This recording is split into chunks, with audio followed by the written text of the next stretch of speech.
প্ৰতিটো জিলাত ৰাইজৰ পৰা ইমান আমি অভিযোগ শুনা পাইছোঁ।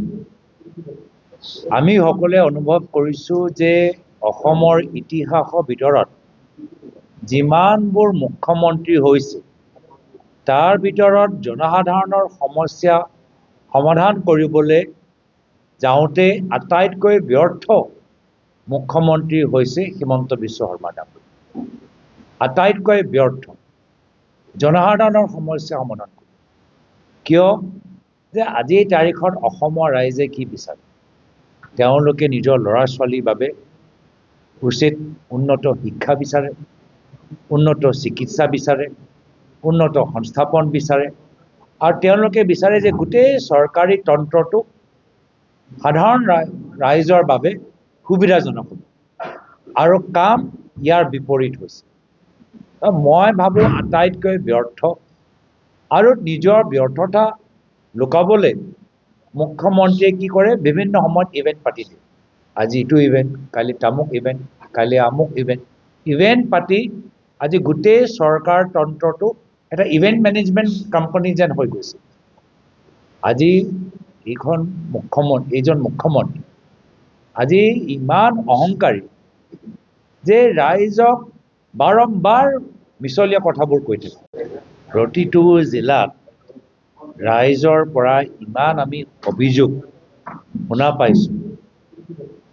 আমি সকলোৱে অনুভৱ কৰিছোঁ যে অসমৰ ইতিহাসৰ ভিতৰত যিমানবোৰ মুখ্যমন্ত্ৰী হৈছে তাৰ ভিতৰত জনসাধাৰণৰ সমস্যা সমাধান কৰিবলৈ যাওঁতে আটাইতকৈ ব্যৰ্থ মুখ্যমন্ত্ৰী হৈছে হিমন্ত বিশ্ব শৰ্মা ডাঙৰীয়া।